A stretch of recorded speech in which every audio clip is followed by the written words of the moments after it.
Magandang araw sa inyong lahat.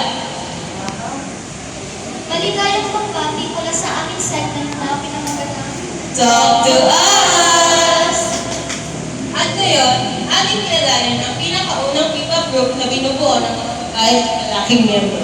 Ang grupong ito ay binubuo ng Kai, Phoebe, Eliza, J-Hall at higit sa lahat ang kanilang leader na si Karil.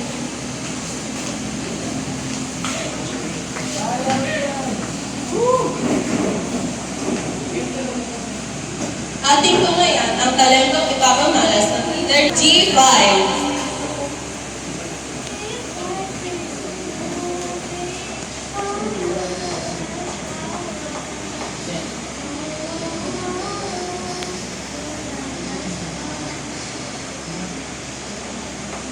Partner, talaga namang napakagaling ng ipinamalas ng iyong talento.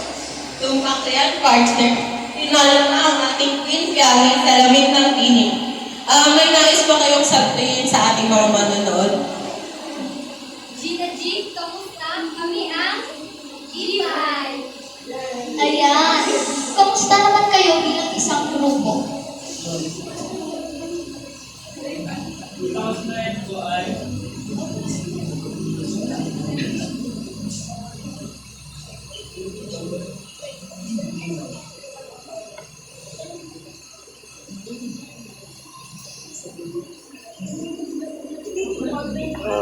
Mabuti naman po,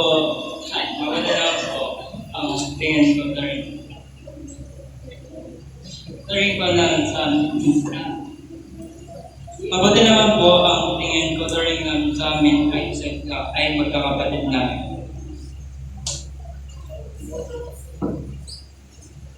Ayan, napag-alaman namin si Gina daw ang nagsulat ng unang kanta ng grupong G5. Ang kinailangan mo na bang magsulat ng kanta noon, Bawan? Sa kadalaan po ay oo, mula pa nung bata pa ako. Palagi ko na po talento ko na bubuhay sa akin sa araw po. Oo naman. Buti naman at sinubukan mong simulan at lahakin ang ligtas na nais.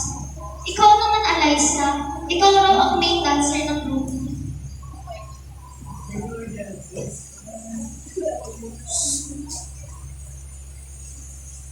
Opo. Dati po akong ballerina, pero tumigil na ako ng grade na ako kasi medyo nahirapan ang pagsabay sa pag-aaral. Tanong para kay Karil, nahirapan ka bang maging leader ng grupo niyo? Noong mga araw pong sinasanay pa lang po kami, masasabi ko pong oo. Pero patuloy ko pong sinasabi na kaya namin to.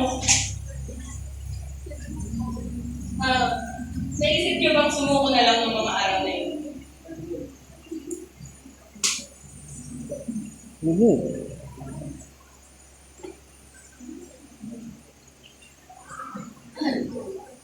Ayaw naman po.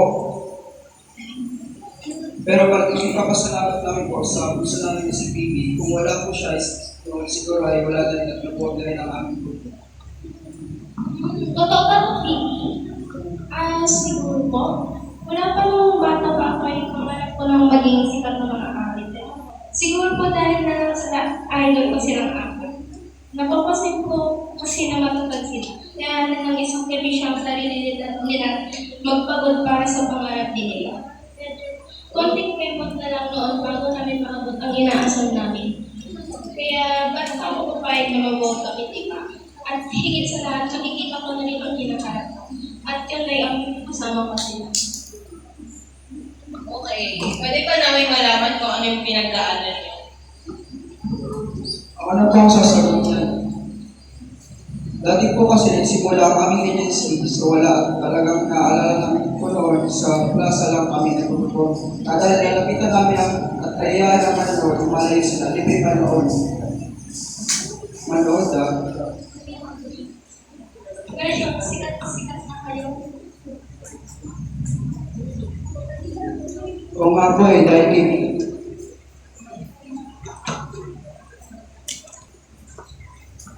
Siguro po, ganyan po talaga huli ng mga bunso. Pansin niyo ba? Ganyan din ang mga bunso sa tahanan para silang nakakatanggal ng pagod ng mga magulang at bilang nakakatanggap ng pagtitinay sa kaya ng pamilya. Sa ngayon naman sa'yo kanina. Namiss ko tuloy yung puso kong kapatid. Ngayon naman, wala ko sa script. So, tumungo tayo sa portion na bubunot sila ng tanong na sasagutin nila.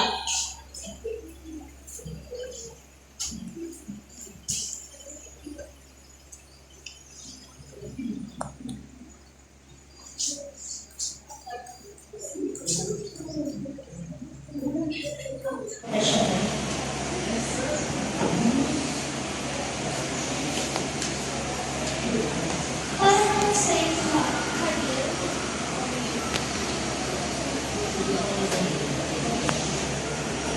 Sagutin bilang yung totoong ikaw, hindi bilang member ng G5. Kamusta ka? Kamusta nga ba ako?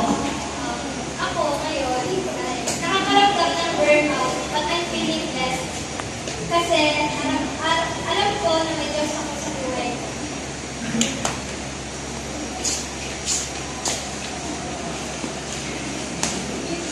Huling gawain mo kanina.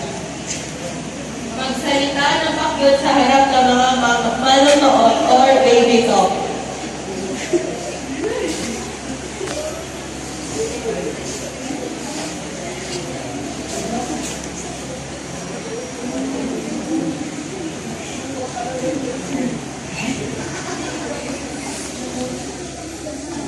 Sana po ay patuloy niyo suportahan ng G5.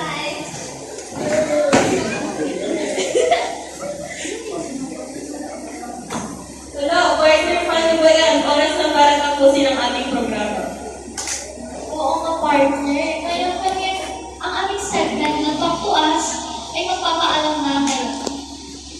Diyan, nagtatapos ang Talk to Us!